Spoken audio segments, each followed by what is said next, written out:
Hello दोस्तों, free online पढ़ाई में आपका स्वागत है। आज हम देखने वाले हैं वर्कशीट 2020-21 विषय सामाजिक विज्ञान, माह फरवरी, क्लास 7वीं। तो चलिए इसका सलूशन करते हैं। देखते हैं इनमें कौन कौन से क्वेश्चन आपसे पूछे गए थे। तो चलिए इस वीडियो में हम इनका खंड आ सॉल्व करेंगे। इसका पहला क्वेश्चन जो दिया गया था कि निम्न प्रश्नों के उत्तर दीजिए। इसका आ नंबर है कि मरुस्थलीय क्षेत्र में पवन निक्षेपण से कौन कौन सी स्थलाकृतियों का निर्माण होता है। तो इसके आंसर में हम लिखेंगे कि पवन निक्षेपण से पुलिन, लैगून आदि स्थलाकृतियों की रचना होती है या निर्माण होता है। अगला क्वेश्चन जो 12 नंबर में दिया गया है, देखते हैं कि मृदा संरक्षण के लिए स्थानीय स्तर पर अपनाई जाने वाली विधियों के बारे में पता कर लिखिए। तो इसमें हमको मृदा संरक्षण के लिए स्थानीय स्तर पर अपनाई जाने वाली विधियों के नाम लिखने हैं या उनके कार्य लिखने हैं। तो देखते हैं कि मृदा संरक्षण के लिए स्थानीय स्तर पर अपनाई जाने वाली विधियां निम्नलिखित हैं। नंबर पहली कि वन संरक्षण, वनों के वृक्षों की अंधाधुंध कटाई पर प्रतिबंध लगाकर, मृदा अपरदन को रोककर, बांध बनाकर, बाढ़ नियंत्रण करके और वृक्षारोपण करके। तो देखिए इसका आंसर ये था। दूसरा क्वेश्चन देखते हैं कि निम्नलिखित प्रश्नों के उत्तर दीजिए। तो इसमें आपके वर्कशीट में 3 चित्र दिए हुए हैं। उन चित्र में एक जो पहला चित्र है उनका नाम है राजा राम मोहन राय, जो दूसरा चित्र है उसमें वो है स्वामी दयानंद सरस्वती, और जो तीसरा चित्र है वो है स्वामी विवेकानंद।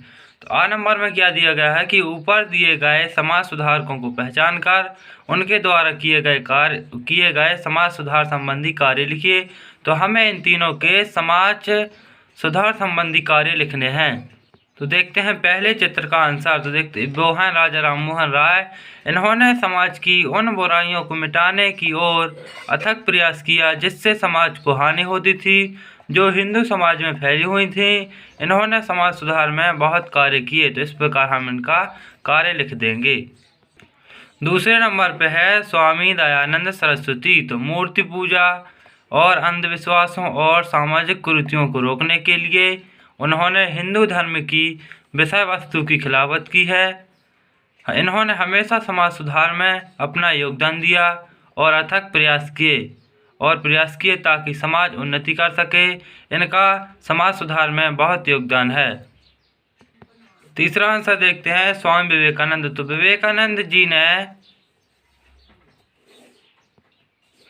किसी सामाजिक सुधार की शुरुआत नहीं की, लेकिन अपने भाषण एवं लेखों से सभी प्रकार के सामाजिक हितों की ओर जोर दिया और बुराइयों के खिलाफ संदेश देते थे। इन्होंने अपना भाषण अमेरिका में भी दिया था। इस प्रकार हम ये आंसर लिख देंगे। अब हम देखते हैं प्रश्न दूसरे का 12 नंबर। तो 1858 ईस्वी के बाद ब्रिटिश सरकार द्वारा आर्थिक नीति में किए गए प्रमुख परिवर्तन लिखिए।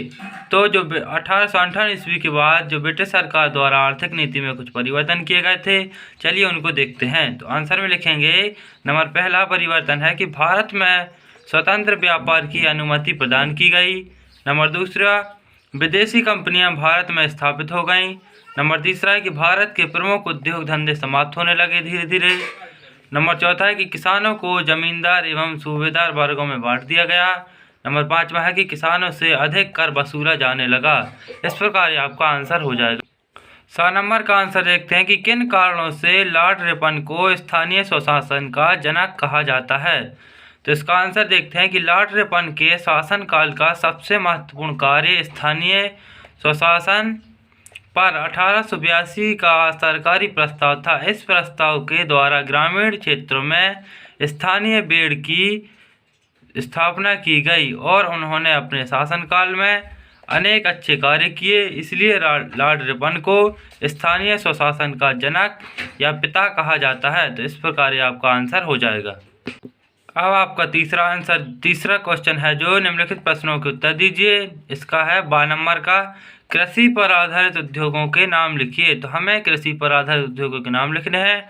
तो जो कृषि पर आधारित हैं तो कपास उद्योग, फल व सब्जियों पर आधारित उद्योग कौन कौन से, आलू कृषि उद्योग, सोयाबीन, उड़द, मूंग आदि, जूट उद्योग, सामाजिक कृषि उद्योग जैसे गन्ना की खेती आदि। इस प्रकार आपको ये उद्योग लिख देने हैं जो कृषि पर आधारित हों। आप चाहे तो और भी लिख सकते हैं। 7 नंबर देखते हैं कि लघु व कुटीर उद्योगों की सूची बनाइए तथा आपके पास चलने वाले किसी एक उद्योग की कार्य पद्धति के बारे में लिखिए। मैं पता कर लिखिए। तो इसमें हमको लघु एवं कुटीर उद्योग की सूची बनानी है और वो एक उद्योग लिखना है जो हमारे गांव में चल रहा है। देखते हैं लघु उद्योग। तो लघु उद्योग में वो उद्योग आते हैं जिनमें कम पूंजी लगती है, जो कम समय में तैयार हो जाते हैं, जैसे चॉकलेट बनाना, मोमबत्ती, अगरबत्ती, मिठाई बनाना, बिस्कुट बनाना आदि। और ये ज़्यादातर या अधिकांश घर पर ही बन सकते हैं या बना सकते हैं। अब देखते हैं कुटीर उद्योग। कुटीर उद्योग इसमें वो उद्योग आते हैं जिनमें लघु उद्योगों की अपेक्षा अधिक पूंजी लगती है, जैसे गाय बकरी पालन, भेड़ पालन, बीड़ी बनाना, फर्नीचर उद्योग आदि।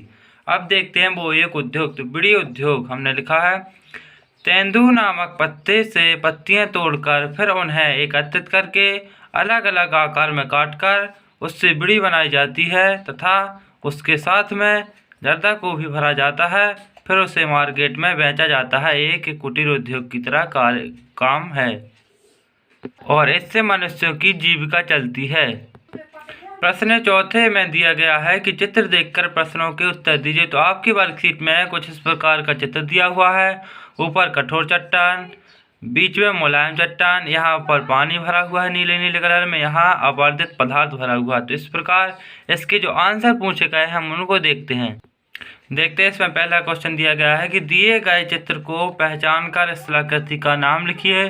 तो उस स्थलाकृति का नाम है जलप्रपात। 2 नंबर का, मध्य प्रदेश में इस तरह की स्थलाकृति आपके समीप कहाँ कहाँ है। तो हमें मध्य प्रदेश के समीप कोई ऐसी स्थलाकृति लिखनी है, तो वो हमारे भेड़ाघाट जबलपुर के पास में एक ऐसी स्थलाकृति है। 7 नंबर का क्वेश्चन है कि ऐसी स्थलाकृति का निर्माण क्यों होता है। तो हमें इसका आंसर लिखना है कि क्यों होता है। तो इसका आंसर है कि जब नदी का जल किसी चट्टानी सतह पर से सीधा ऊपर से गिरता है तो जलप्रपात कहते हैं। यदि नदी के मार्ग में कोई कठोर चट्टान सीधी खड़ी पाई जाती है तो गिरने वाला जल अपनी अपरदन शक्ति से नीचे की ओर कोमल चट्टान को टकराता है, जिससे इस प्रकार की स्थलाकृति का निर्माण होता है। तो इस प्रकार ये आपका आंसर हो जाएगा। अगला जो 5वां क्वेश्चन है कि निम्नलिखित प्रश्नों के उत्तर दीजिए। तो इसमें आ नंबर है कि गांधी जी के समाज सुधार संबंधी कार्य लिखिए। तो हमें इनमें गांधी जी के समाज सुधार संबंधी कार्य लिखने हैं। चलिए इसका आंसर देखते हैं। कार्य, तो गांधी जी ने समाज सुधार संबंधी अनेक कार्य किए, जिनमें से जैसे बच्चों को शिक्षा प्रदान की। नंबर 2, बाल विवाह, विधवाओं की दुर्दशा को सुधारा। नंबर 3, अनेक रोजगार जैसे लघु एवं कुटीर उद्योग चलाए, जैसे नमक बनाना, सूत काटना, चरखा चलाकर स्वयं अपने वस्त्र बनाना आदि।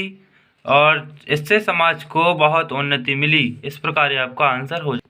6वां क्वेश्चन है कि निम्न प्रश्नों के उत्तर दीजिए। आ नंबर में है कि पंचशील समझौता किन देशों के मध्य हुआ है। Question mark. तो इसका आंसर लिखेंगे पंचशील समझौता चीन क्षेत्र के तिब्बत और भारत के मध्य हुआ था। तो इसमें आपको ये आंसर लिख देना है। इसी का 12 नंबर देखते हैं कि पंचशील के नियम कौन कौन से हैं। Question mark. आंसर नंबर 1 है कि एक दूसरे की संप्रभुता और अखंडता का सम्मान। नंबर 2 है परस्पर अनाक्रमण। नंबर 3 है एक दूसरे के आंतरिक मामलों में हस्तक्षेप नहीं करने की परस्पर सहमति। नंबर 4 है शांति सह अस्तित्व। इस प्रकार आपका 12 नंबर का आंसर हो जाए। 100 नंबर का क्वेश्चन है कि भारत गुट निरपेक्षता की नीति का पालन करता है। आपकी दृष्टि से गुट निरपेक्षता का सही अर्थ क्या है। Question mark.